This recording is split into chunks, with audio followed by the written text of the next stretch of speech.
Hello and welcome to the lecture. इस lecture में जो टॉपिक है वो है world geography SSC CGL PYQs part 1। Lecture की शुरुआत से पहले एक छोटा सा डिस्क्लेमर है, एक छोटा सा आसवीकरण है हमारे पास जो कि हमें यहाँ समझना बहुत ज़रूरी है इससे पहले कि हम आगे प्रस्थान करें। डिस्क्लेमर कुछ इस प्रकार से है: the images, text and other materials used in a presentations are for educational purposes only. We respect the intellectual property rights of the original creators and owners. If you are the owner and have any concerns or issues, please contact us at sathi@iitk.ac.in and we shall remove the same. पहला प्रश्न है कि निम्नलिखित में से कौन दूसरा सबसे नियरेस्ट स्टार है अर्थ के लिए सन के बाद?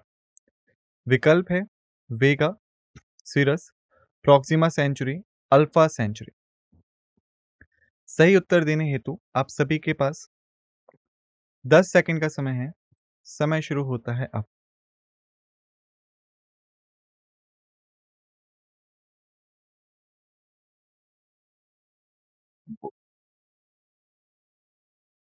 समय समाप्त। सही उत्तर है यहाँ पे सी, प्रॉक्सिमा सेंचुरी। स्पष्टीकरण: जो सन है वो सबसे नियरेस्ट स्टार है अर्थ का, जो कि 0.000058 लाइट ईयर दूर है अर्थ से। Proxima Centauri second nearest star है जिसका डिस्टेंस है 4.2421 लाइट ईयर्स। वहीं पे जो अल्फा सेंचुरी है वो थर्ड नियरेस्ट स्टार है with distance of 4.3650 light years from the earth. यदि हम बात करें अर्थ के सबसे नियरेस्ट 5 स्टार्स की, सबसे पहले आता है हमारा सन, ये सबसे नियरेस्ट है अर्थ के। फिर आता है हमारा प्रॉक्सिमा सेंचुरी। फिर आता है हमारा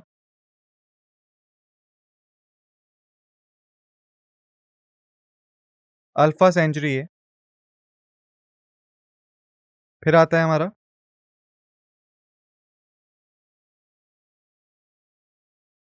अल्फा सेंचुरी बी। और फिर आता है हमारा बर्नार्ड फिफ्थ। ये हैं 5 नियरेस्ट स्टार अर्थ के। सन जो है वो तो हमारा सोलर सिस्टम का ही एक हिस्सा है, इसका ही एक पार्ट है। अगला है कि जो अर्थ की एज है उसको हम निम्नलिखित में से किस चीज से डिटरमाइन कर सकते हैं या ज्ञात कर सकते हैं? विकल्प है geological time scale, radiometric dating, gravity method या फॉसिलाइजेशन मेथड। सही उत्तर देने हेतु आप सभी के पास 10 सेकंड का समय है। समय शुरू होता है अब।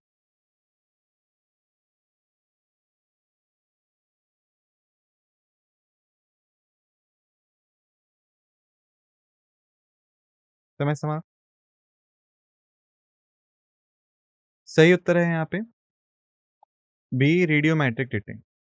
स्पष्टीकरण: रेडियोमेट्रिक डेटिंग एक मेथड है जिससे हम डेट करते हैं रॉक्स को और अदर ऑब्जेक्ट्स को, जो कि बेस्ड होता है उनके डिके रेट पे रेडियो एक्टिव आइसोटोप्स के। जो बेस्ट एस्टिमेट है अर्थ की एज का वो है रेडियोमेट्रिक डेटिंग, जिसमें फ्रेगमेंट्स होते हैं कैनियन डायब्लो आयरन मेटेरॉइड के। रेडियो एक्टिव मेजर्स जो हैं अर्थ की एज डिटरमाइन करते हैं studying energy losses by release radiations. देखिए, मान लीजिए ये अर्थ का रॉक सिस्टम, ये जब बना था इसकी एक सर्टेन एनर्जी थी और ये लगातार एनर्जी को रिलीज कर रहा है या हम कह सकते हैं लूज कर रहा है। और इसी एनर्जी लॉस से हम कि कितना परसेंट जो है एनर्जी लॉस हो चुकी है उससे ही डिटरमाइन कर सकते हैं कि ये कितना पुराना है। जैसे एग्जाम्पल के लिए हम ले लेते हैं कि एक साल में ये 1% एनर्जी को लूज कर देता है। हर किसी की एनर्जी 100% होगी, ठीक है। अब हम मानते हैं कि जब हमने इस रॉक को स्टडी करना शुरू करा उस टाइम पे इसकी जो एनर्जी थी वो 75% थी, यानी कि 5% जो एनर्जी है वो रिलीज हो चुकी है या लूज हो चुकी है। और अगर हम इसको 1 ईयर से कंपैरिजन करें तो ये हुआ हमारा 25 ईयर्स ओल्ड, यानी जो रॉक है हमारा 25 ईयर्स ओल्ड है। इसी तरह से हम रेडियोमेट्रिक डेटिंग का इस्तेमाल करके अर्थ के जो फ्रेगमेंट्स हैं या जो अर्थ के अदर अर्थली ऑब्जेक्ट्स हैं, उनके एनर्जी लॉस को देखते हैं और फिर हम ये पता करने की कोशिश करते हैं कि उनकी एज लगभग क्या होगी।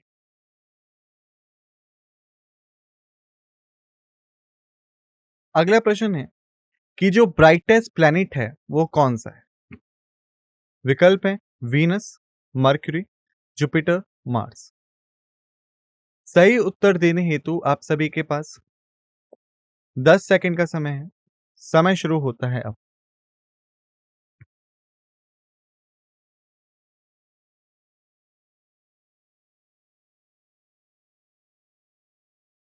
समय समाप्त।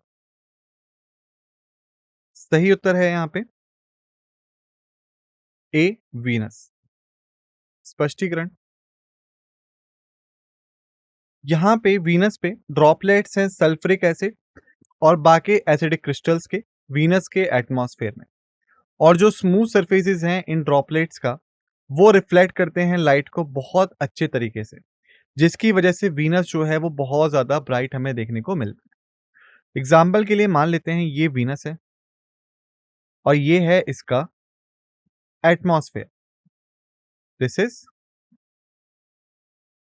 द प्लेनेट ऑफ वीनस और ये हो गया इसका एटमॉस्फेयर। अब यहाँ पे जो ड्रॉपलेट्स वगैरह हैं, जैसे ही लाइट इन पे पड़ती है, ये इसको बहुत अच्छे तरीके से रिफ्लेक्ट कर देते हैं वापस से।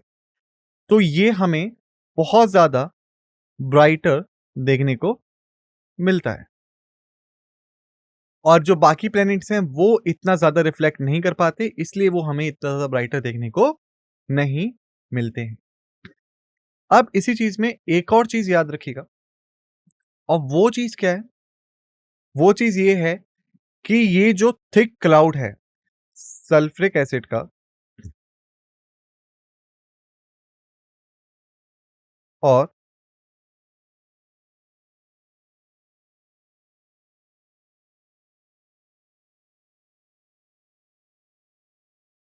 बाकी एसिडिक क्रिस्टल्स का, ये जो थिक क्लाउड है, ये बनाता है इसको क्या?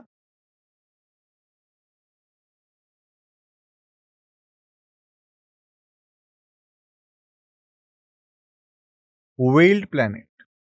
और जब ये बनाता है इसको वेल्ड प्लैनेट, यानी जो भी सन रेज यहां से एंटर करती हैं वो वापस से रिफ्लेक्ट बैक नहीं हो पाती, जिस वजह से ये इसको बनाती हैं the hottest planet of our solar system. यानी सौरमंडल का सबसे गर्म और सबसे चमकता कोई प्लैनेट है तो वीनस है। और रीजन यही है क्योंकि जो सल्फ्यूरिक एसिड की ड्रॉपलेट्स हैं वो बहुत आसानी से रिफ्लेक्ट बैक कर देती हैं, जिससे ब्राइटर दिखता है।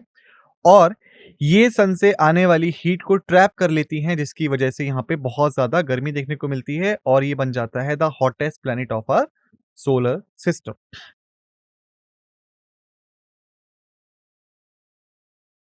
अगला प्रश्न है कि जो बिगेस्ट प्लैनेट है हमारे सोलर सिस्टम का वो कौन सा है? विकल्प है वीनस, जुपिटर, सैटर्न, यूरेनस। सही उत्तर देने हेतु आप सभी के पास 10 सेकंड का समय है। समय शुरू होता है अब।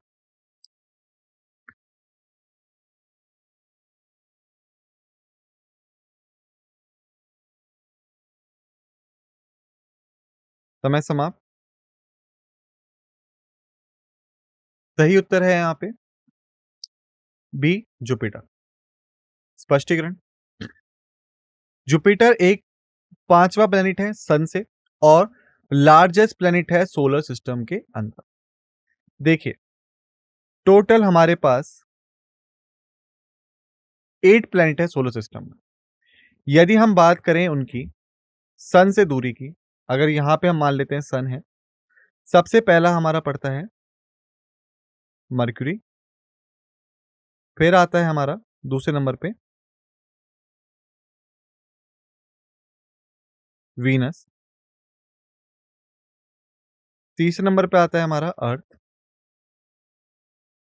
चौथे नंबर पे आता है हमारा मार्स। पांचवें नंबर पे आता है हमारा जुपिटर। छठवें नंबर पे आता है हमारा सैटर्न। सातवें नंबर पे आता है हमारा यूरेनस। आठवें नंबर पे आता है हमारा नेपच्यून। ठीक। इसमें से अगर आप सन से दूरी देखें तो जुपिटर जो है पांचवें नंबर पे है, ये चीज। और इसी के साथ साथ लार्जेस्ट प्लेनेट भी है। जुपिटर है सबसे लार्जेस्ट प्लेनेट। सेकंड लार्जेस्ट है हमारा सैटर्न। फिर आता है थर्ड पे यूरेनस। और चौथे पे आता है नेपच्यून। ठीक। अब यहाँ पे एक और डिवीजन आपको याद रखना है। इसके ठीक बीच में ये जो लाइन है ये दर्शाती है एस्ट्रॉइड बेल्ट। यानी ये एक एस्ट्रॉइड की एक पूरी लाइन है और ये डिवाइड करती है प्लैनेट्स को दो हिस्सों में, टेरेस्ट्रियल प्लैनेट्स और ज़ोबियन या गैसियस प्लैनेट। तो जो ये चार प्लैनेट्स हैं मरकरी, वीनस, अर्थ और मार्स, ये चारों आते हैं टेरेस्ट्रियल प्लैनेट्स में। और जो ये चार प्लैनेट्स हैं जुपिटर, सैटर्न, यूरेनस, नेपच्यून, ये आते हैं जोवियन या गैसियस प्लैनेट में। और डिवीजन क्रिएट कहां से होता है? एस्ट्रॉइड बेल्ट से होता है, ये याद रखिए।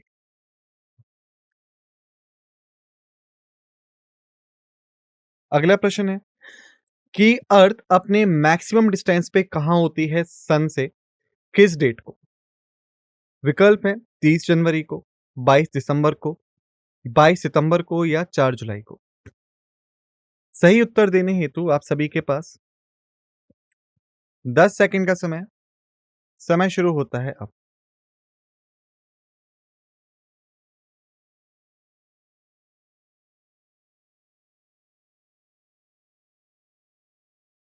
समय समाप्त।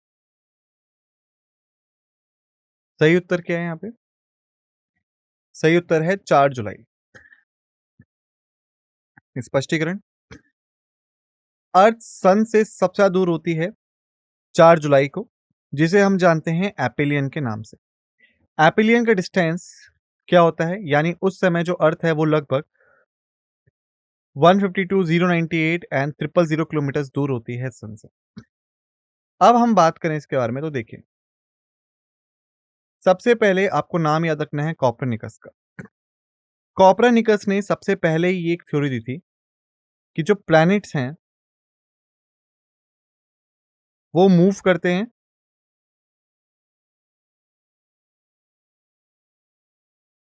अराउंड द सन। यानी बहुत टाइम तक हम ये मानते थे कि जो सन है वो अर्थ के चारों तरफ घूमता है। लेकिन कॉपरनिकस वो पहले इंसान थे जिन्होंने ये बोला कि अर्थ नहीं बल्कि सन नहीं बल्कि अर्थ सन के चारों तरफ घूमती है, जैसे कि बाकी और प्लैनेट्स घूमते हैं। इसके बाद आते हैं हमारे कैपलर। कैपलर ने दिया लॉज ऑफ प्लैनेटरी मोशन। यानी कैपलर ने कहा कि प्लैनेट सन के चारों तरफ घूमते तो हैं, पर उस घूमने के क्या सिद्धांत है, वो किस प्रकार से घूमते हैं या बाकी जो एसोसिएटेड वर्क्स हैं, उन सबको उन्होंने एक्सप्लेन किया लॉज ऑफ प्लैनेटरी मोशन। और इसी के साथ एक चीज सामने आई कि मान लीजिए ये सन है और ये हमारी अर्थ है, तो अर्थ जो है वो एलिप्टिकल ऑर्बिट में घूमती है।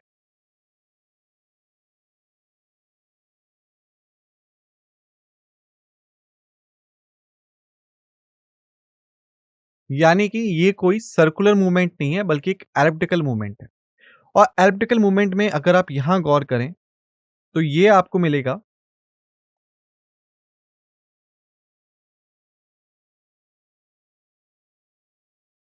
एपिलियन।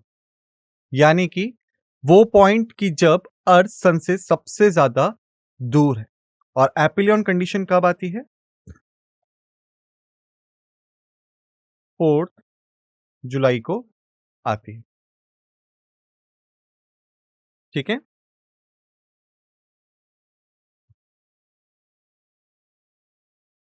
अगला प्रश्न है कि सोलर एक्लिप्स निम्नलिखित में से किस समय पे होता है?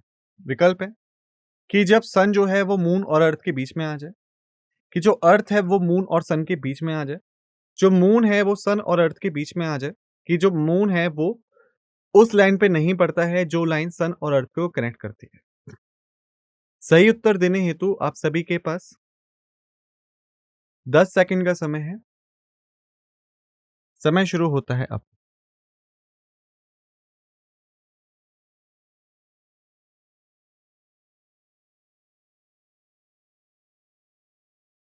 समय समाप्त। सही उत्तर है यहाँ पे सी, कि जो मून है वो सन और अर्थ के बीच में आ जाए। स्पष्टीकरण। सोलर एक्लिप्स तब होता है कि जब मून पास करता है अर्थ और सन को, यानी कि टोटली और पार्शली ऑब्जर्विंग इमेज जो होती है सन की वो हमें दिखती है अर्थ से। यानी आप ये मानिए, ये है अर्थ, ये है मून और ये है हमारा सन।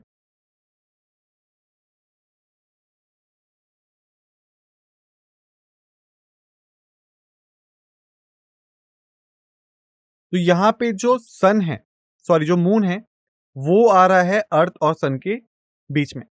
तो यहाँ पे जो लोग होंगे उनको सन दिखाई नहीं देगा, बल्कि उनको एक ब्लैक स्पॉट दिखाई देगा, क्योंकि मून ने सन को पूरी तरीके से ढक लिया है इस पर्टिकुलर पोर्शन पे। और इसे ही हम कहते हैं क्या?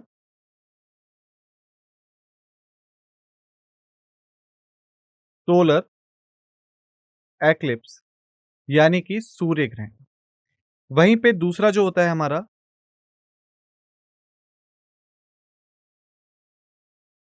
लूनार एक्लिप्स, जिसे हम चंद्र ग्रहण भी जानते हैं, ये तब होता है कि जब ये हो सन, ये हो अर्थ और ये हो मून, कि जब अर्थ जो है वो सन और मून के बीच में आ जाए, तो जो सन की रेज हैं वो डायरेक्टली रिफ्लेक्ट होती हैं किस पे? मून्स पे।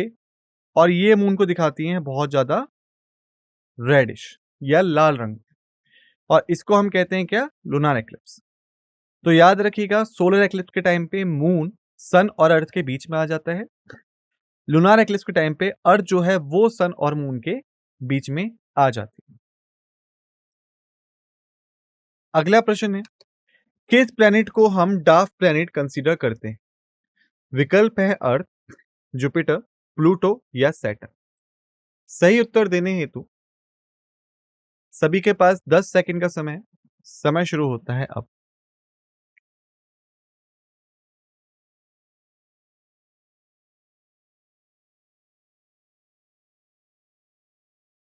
समय समाप्त। सही उत्तर है यहाँ पे सी, प्लूटो। स्पष्टीकरण। जो इंटरनेशनल एस्ट्रोनॉमिकल यूनियन है उसने रिकॉग्नाइज किया प्लूटो को एक स्पेशल प्लेस सोलर सिस्टम पे और डेजिग्नेट कर दिया डार्क प्लैनेट के तौर पे। तो देखिए, हम बात करते हैं अगर प्लैनेट्स की, तो हमारे पास टोटल 8 प्लैनेट्स हैं। 1930 में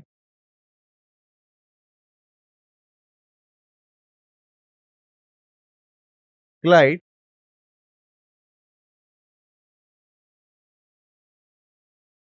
टॉम बोरोग ने प्लूटो को डिस्कवर किया। और 1930 से जो प्लूटो था वो भी एक प्लैनेट के तौर पे काउंट हो रहा था, यानी कि 8 plus 1 planet equals to 9 planets. बाद में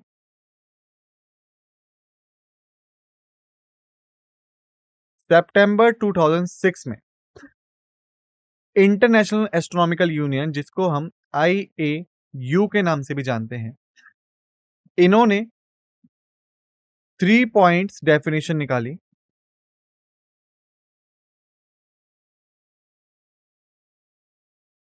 किसकी? प्लैनेट्स की। यानी किसी भी मूविंग बॉडी को जो कि सोलर सिस्टम में रिवॉल्व कर रही है सन के आसपास, उसे हम प्लैनेट मानेंगे अगर वो इन 3 पॉइंट्स डेफिनेशंस पे खरी उतरती है तो। हुआ क्या कि जो प्लूटो था, वो इनमें से केवल 2 पॉइंट्स को ही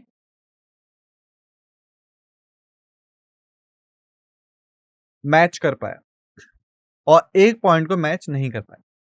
इसी वजह से प्लूटो को 9 प्लैनेट्स के ग्रुप से हटा के एक डार्क प्लैनेट बना दिया गया और वापस से जो प्लैनेट्स थे वो 9 की जगह 8 काउंट होने लग गए। अगला प्रश्न है, निम्नलिखित में से कौन सा ब्राइटेस्ट स्टार है ओरियन कंसल्टेशन में? विकल्प हैं बेटलगुइस, अर्निलम, रिगल या फिर एटा इरोनियस। सही उत्तर देने हेतु आप सभी के पास 10 सेकंड का समय है। समय शुरू होता है अब।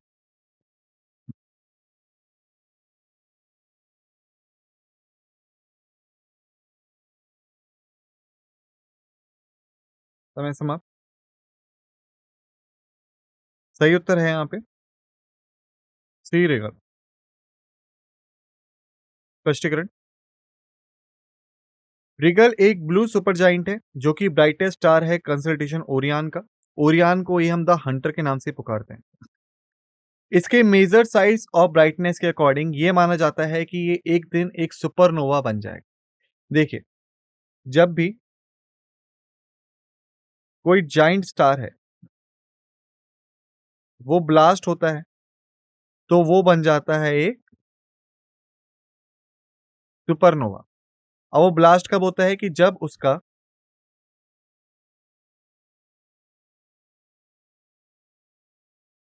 हाइड्रोफ्यूल ओवर हो जाए, तब वो ब्लास्ट हो जाता है। तो इसीलिए हम मानते हैं कि ये एक बहुत बड़ा जाइंट स्टार है, तो जिस दिन इसका हाइड्रोफ्यूल ओवर होगा ये बन जाएगा सुपरनोवा। जो नेम है रीगल का वो स्ट्रिक्टली रेफर करता है एक प्राइमरी स्टार को जो कि ए है। हालांकि ये पूरे होल सिस्टम पे भी अप्लाई हो सकता है। अब हम बात करें कंसल्टेशन की। तो कंसल्टेशन होता क्या है? कंसल्टेशंस होते हैं constellations, group of star forming a particular shape.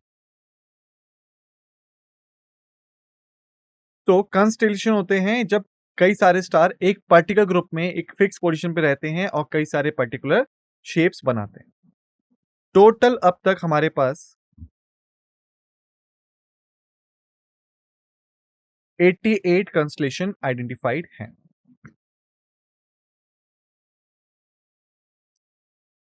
अगला प्रश्न है, अगर हम अभी की साइंटिफिक नॉलेज की माने तो अर्थ की जो एस्टिमेटेड एज है वो कितनी है? विकल्प है 65 लाख ईयर्स, 9 करोड़ 50 लाख ईयर्स, उसके बाद सी और डी। सही उत्तर देने हेतु आप सभी के पास 10 सेकंड का समय है। समय शुरू होता है अब।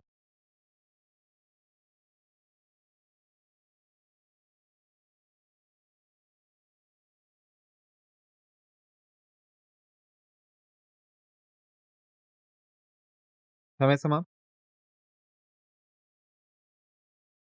सही उत्तर है यहाँ पे सी, अबाउट 450 0000 एंड 000 ईयर्स। स्पष्टीकरण, अर्थ जो है वो एक इकलौता ऐसा प्लेनेट है जिसपे ह्यूमन लाइफ प्रेजेंट है अभी तक के मुकाबले। जो अर्थ है उसकी एज जो है वो 4.54 प्लस माइनस 0.05 बिलियन ईयर्स है। जो एज है ये दिखाती है अर्थ के एक्रेशन को और कोर फॉर्मेशन को या फिर उस मटेरियल को जिससे कि अर्थ बनी थी। ये डेटिंग जो है ये उन एविडेंस पे बेस्ड है जो कि हमने रेडियोमेट्रिक एज डेटिंग से यूज करके मिट्रॉइड मटेरियल और रेडियोमेट्रिक एजेस के जो ओल्डेस्ट टेरेस्ट्रियल मटेरियल हमें मिले उनसे डिटरमाइन करा है। यहाँ पे कई सारी हाइपोथेसिस हैं अर्थ के ओरिजिन को लेके, जैसे कि आपकी nebular hypothesis, big bang theory etcetera, जिससे हम मानते हैं कि जो अर्थ है वो असल में ओरिजिनेट हुई थी। अगला प्रश्न है, अमंग द वर्ल्ड ओशियंस किस ओशियंस के पास सबसे ज्यादा वाइडेस्ट कॉन्टिनेंटल शेल्फ है? विकल्प है Antarctic ocean, Arctic ocean, Indian ocean या फिर अटलांटिक ओशन। सही उत्तर देने हेतु आप सभी के पास 10 सेकंड का समय है। समय शुरू होता है अब।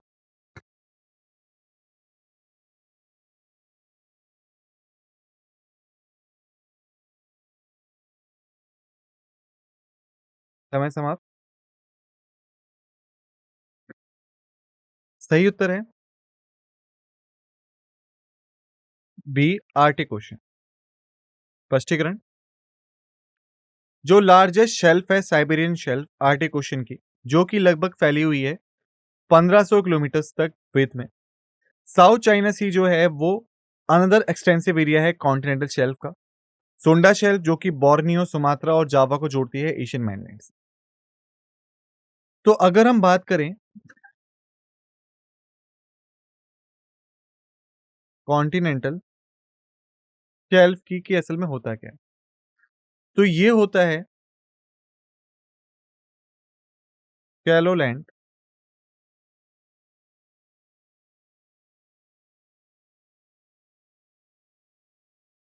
कनेक्टिंग टू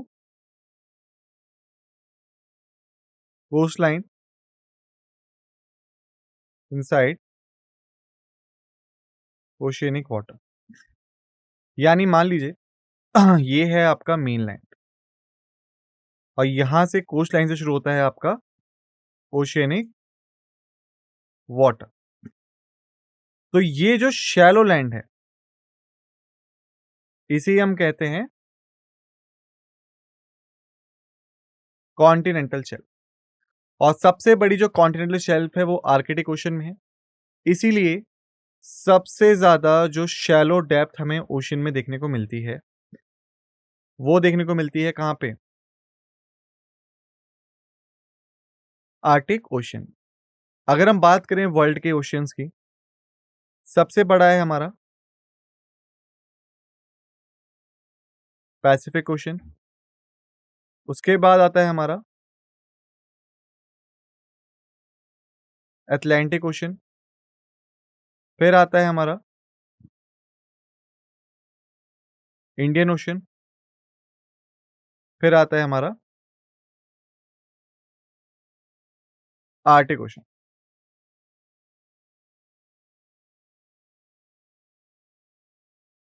अगला प्रश्न है कि जिब्राल्टर की खाड़ी कनेक्ट करती है निम्नलिखित में से किसको?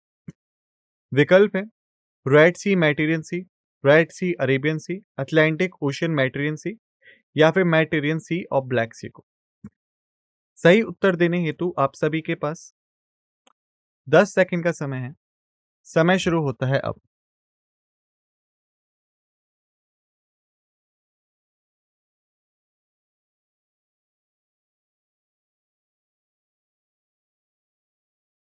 समय समाप्त।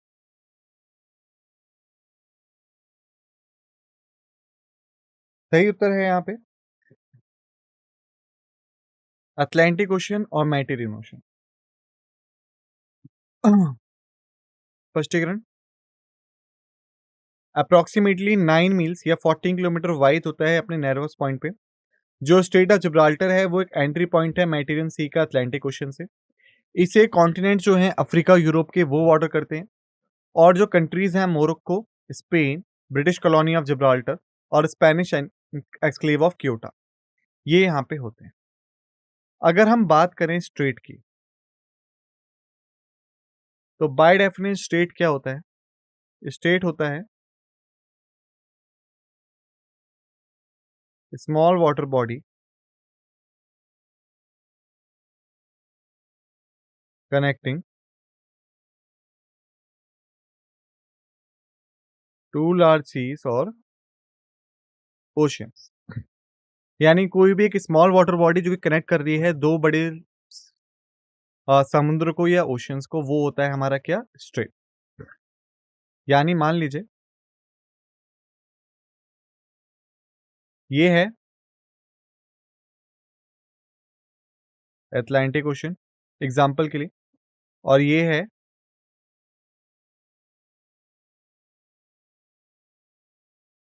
मेडिटेरियन सी। अब इन दोनों को कनेक्ट करने के लिए एक बीच में हल्की सी वाटर बॉडी है, और ये वो वाटर बॉडी है स्ट्रेट ऑफ जिब्राल्टर। तो एक स्मॉल वाटर बॉडी जो कि दो बड़े सी या ओशियंस को कनेक्ट कर रही होती है, उसे हम कहते हैं स्ट्रेट। अगला प्रश्न है कि सबसे ज्यादा मैक्सिमम बायोडायवर्सिटी का लैंड कौन सा है? विकल्प है ट्रॉपिकल, टेम्परेट, मॉनसूनल या इक्वेटोरियल। सही उत्तर देने हेतु आप सभी के पास 10 सेकंड का समय शुरू होता है अब।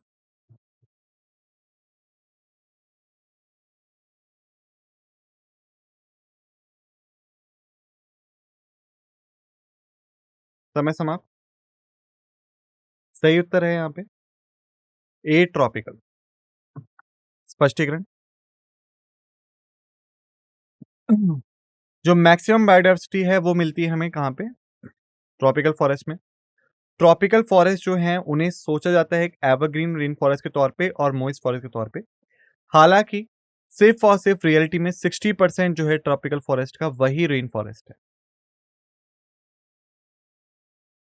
अगला प्रश्न है निम्नलिखित में से कितना प्रतिशत हिस्सा पृथ्वी का डेजर्ट है? विकल्प है 1/10, 1/50, 1/5, 1/3 या 1/6। सही उत्तर देने हेतु आप सभी के पास 10 सेकंड का समय है। समय शुरू होता है अब।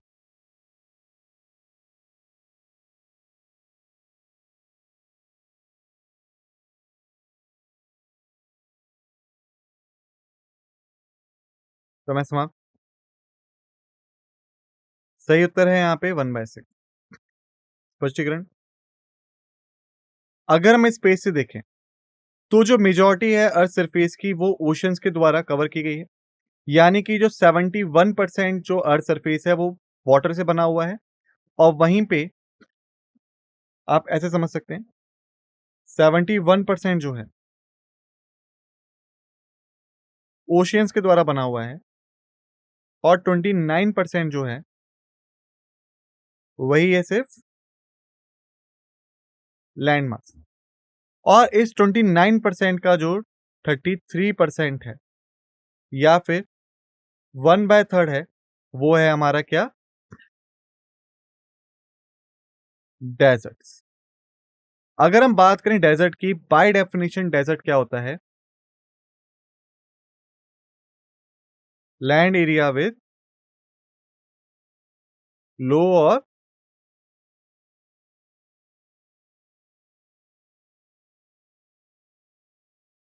इनसिग्निफिकेंट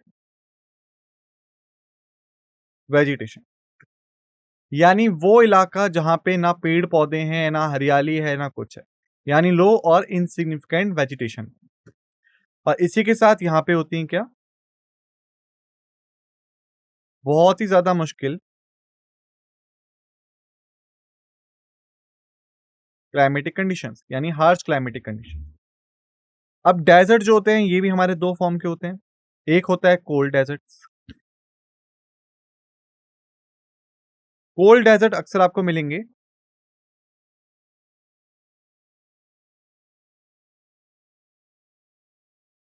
हाई लैटिट्यूड्स पे। फिर आता है हमारा हॉट डेजर्ट जो आपको मिलेंगे कहां पे? लो लैटिट्यूड्स पे। इंडिया में अगर हम बात करें कोल्ड डेजर्ट की तो बेस्ट एग्जांपल इसका है लद्दाख, और हॉट डेजर्ट की बात करें तो बेस्ट एग्जांपल है इसका था।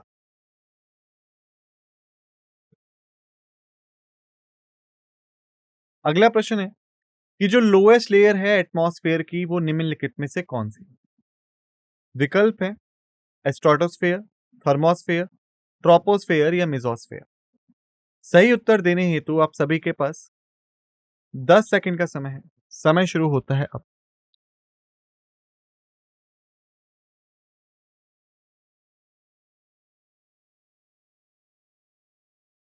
समय समाप्त। सही उत्तर है यहाँ पे सी, ट्रोपोस्फेयर। स्पष्टीकरण: ट्रोपोस्फेयर लोएस्ट लेयर है अर्थ एटमॉस्फेयर की, जो कि बनी हुई है 78% नाइट्रोजन से, 21% ऑक्सीजन से और 1% अदर गैसेस से। ये इंक्लूड करती है carbon dioxide, methane, neon, krypton, argon, helium और हाइड्रोजन को। ट्रोपोस्फेयर अप्रोक्सीमेटली 99% वाटर वेपर्स को कवर करती है, जितनी भी अर्थ के एटमॉस्फेयर में प्रेजेंट है। अब यदि हम बात करें इसके बारे में, तो अर्थ का जो एटमॉस्फेयर है वो असल में 5 लेयर्स में डिवाइडेड है। और ये 5 लेयर्स कौन सी हैं? सबसे पहली है हमारी ट्रोपोस्फेयर, फिर आती है हमारी स्ट्रेटोस्फेयर, फिर आती है हमारी मेसोस्फेयर, फिर आती है हमारी थर्मोस्फेयर और फिर आती है हमारी एग्जोस्फेयर। ठीक है, इन 5 लेयर से मिलके बना हुआ है क्या? हमारा एटमॉस्फेयर। सबसे ज्यादा कंसंट्रेशन है गैसेस की या एयर्स की, वो कहां मिलेगी? ट्रोपोस्फेयर में ही मिलेगी। तो जितने भी क्लाइमेटिक एंड वेदरिक फिनोमिना होते हैं वो सभी ट्रोपोस्फेयर में ही होते हैं। अगला प्रश्न है कि जो एटमॉस्फेयर की एयर है वो अर्थ पे हेल्ड होती है निम्नलिखित में से किस चीज की वजह से? ग्रेविटी, विंड्स, क्लाउड्स या रोटेशन ऑफ द अर्थ? सही उत्तर देने हेतु 10 सेकंड का समय है। समय शुरू होता है अब।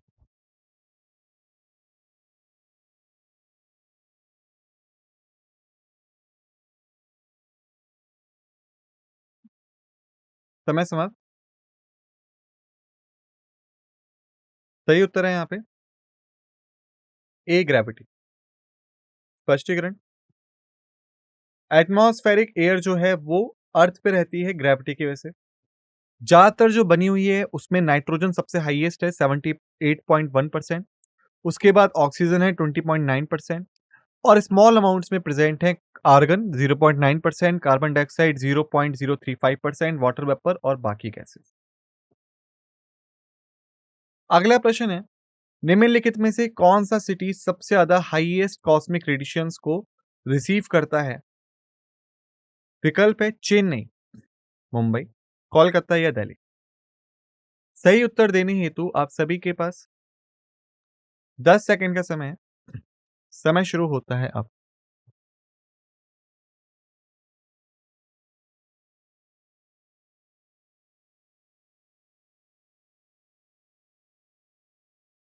समय समाप्त। सही उत्तर है यहाँ पे ए, चेन्नई। स्पष्टीकरण: चेन्नई वो सिटी है सबसे ज्यादा हाईएस्ट कॉस्मिक रेडिएशंस को रिसीव करता है।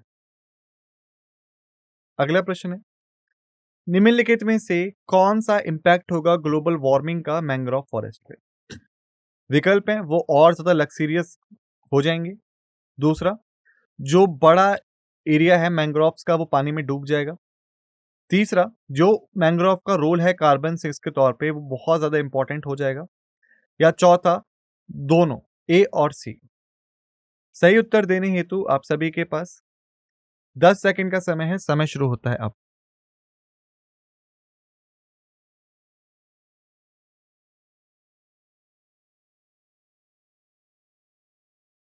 समय समाप्त। सही उत्तर है यहाँ पे बोथ ए एंड सी। स्पष्टीकरण: मैंग्रोव वेटलैंड्स जो हैं वो पॉसिबल सिंक सोर्सेज है कार्बन डाइऑक्साइड के और बाकी ग्रीन हाउस गैसेस के। ग्लोबल वार्मिंग जो है प्रमोट करती है एक्सपेंशन को मैंग्रोव फॉरेस्ट के हाई लैटिट्यूड्स पे। एलिवेटेड करती है CO2 कंसंट्रेशन को, जो इंक्रीज कर सकती है मैंग्रोव ग्रोथ को, क्योंकि वो बढ़ा देगी फोटोसिंथेसिस और वाटर यूज एफिशिएंसी को। अगला प्रश्न है कि अगर आइस ग्लेशियर्स मेल्ट होते हैं और एक कॉमन फिनोमेना है जो कि सी वाटर लेवल को बढ़ा देता है, तो ग्लेशियर जो है प्रीडोमिनेटली प्रेजेंट सबसे ज्यादा कहां पे है? विकल्प है ग्रीनलैंड, अंटार्कटिका, हिमालयास या आर्टिक। सही उत्तर देने हेतु 10 सेकंड का समय है। समय शुरू होता है अब।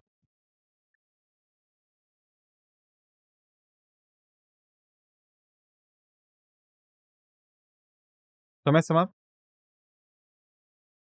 सही उत्तर है यहाँ पे बी, अंटार्कटिका। स्पष्टीकरण, ग्लेशियर्स जो है वो प्रीडोमिनेटली प्रेजेंट है कहाँ? अंटार्कटिका। अगला प्रश्न है, अगर हम फेरेल्स लॉ को माने या कॉरियलिस फोर्स को माने तो उसके अकॉर्डिंग जो हवाएं हैं वो अपनी डायरेक्शन कैसे बदल लेती हैं? विकल्प है नॉर्दर्न हेमिस्फीयर में वो लेफ्ट की तरफ चली जाती हैं और सदर्न हेमिस्फीयर में राइट की तरफ चली जाती हैं। दूसरा, नॉर्दर्न हेमिस्फीयर में राइट की तरफ चली जाती हैं और सदर्न हेमिस्फीयर में लेफ्ट की तरफ चली जाती हैं। तीसरा, दोनों ही हेमिस्फीयर में राइट की तरफ जाती हैं। या चौथा, दोनों ही हेमिस्फीयर में लेफ्ट की तरफ जाती हैं। सही उत्तर देने हेतु आप सभी के पास 10 सेकंड का समय है। समय शुरू होता है अब।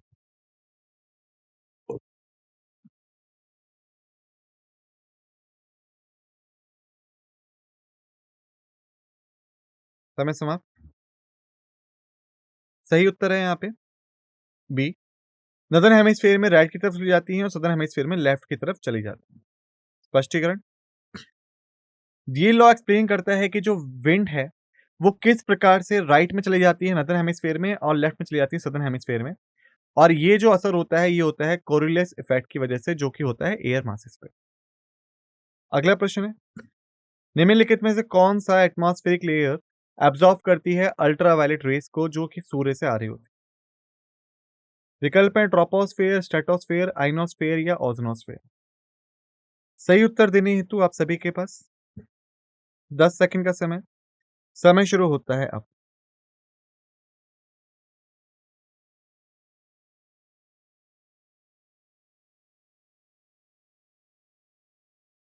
समय समाप्त। सही उत्तर है डी, ओजोनोस्फेयर।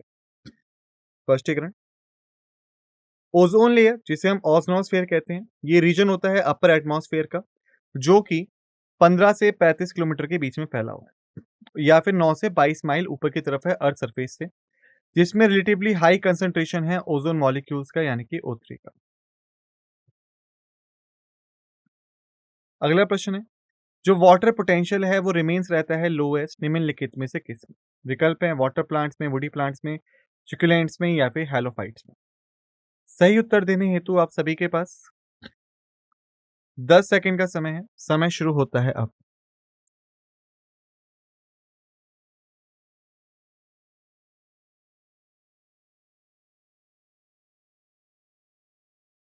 समय समाप्त।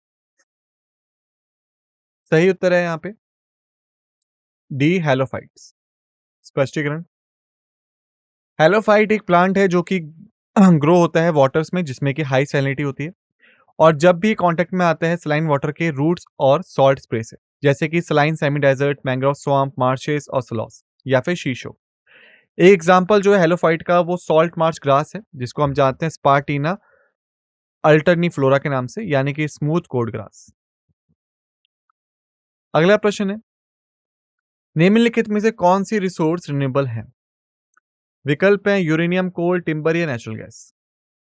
सही उत्तर देने हेतु आप सभी के पास 10 सेकंड का समय है। समय शुरू होता है अब।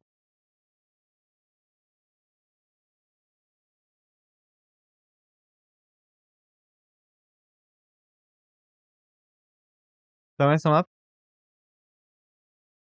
सही उत्तर है यहाँ पे सी, टिम्बर।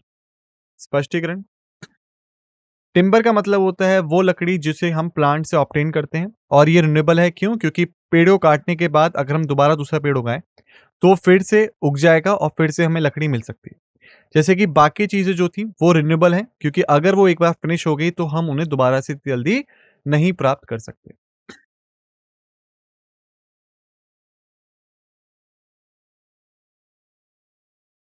अगला प्रश्न है, जो नेचुरल सोर्स है एयर पॉल्यूशन का वो निम्नलिखित में से कौन सा है? विकल्प है forest fire, volcanic eruption, dust storm या स्मोक जिसे हम सूखे पत्ते जलाने से इकट्ठा करते हैं। सही उत्तर देने हेतु आप सभी के पास 10 सेकंड का समय है। समय शुरू होता है अब।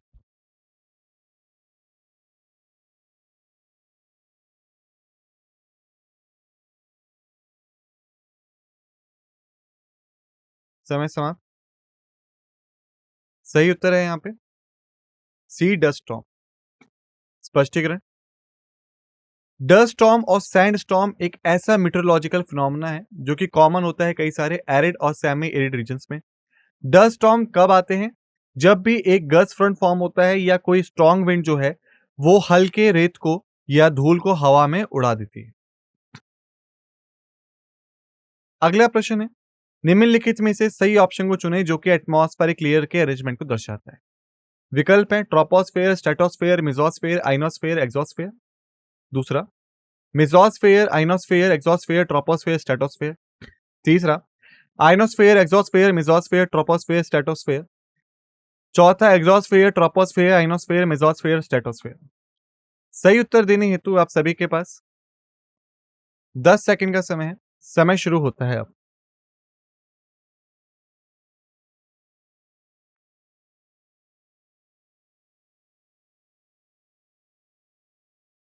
समय समाप्त।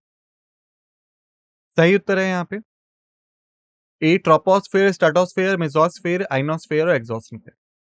स्पष्टीकरण,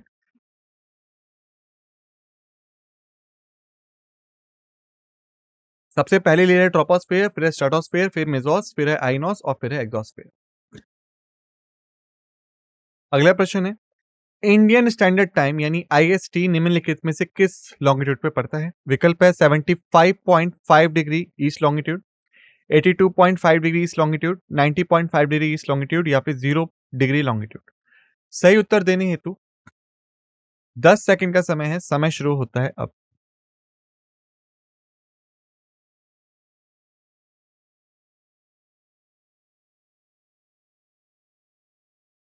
समय समाप्त। सही उत्तर है यहाँ पे बी, 82.5 डिग्री ईस्ट लॉन्गिट्यूड। स्पष्टीकरण, आईएसटी जो एक टाइम ऑब्जर्व्ड है थ्रू आउट इंडिया जिसे हम ऑफसेट यूटीसी से निकालते हैं प्लस 0530। इंडियन आईएसटी जो है वो कैलकुलेट होता है 82.5 डिग्री ईस्ट लॉन्गिट्यूड पे, यानी कि जो मिर्जापुर में अमरावती चौराया है वो उत्तर प्रदेश में जो पड़ता है वहीं से हमारा टाइम डिसाइड होता है। इसी के साथ हमने कर लिया इस लेक्चर को समाप्त। आप सभी का धन्यवाद।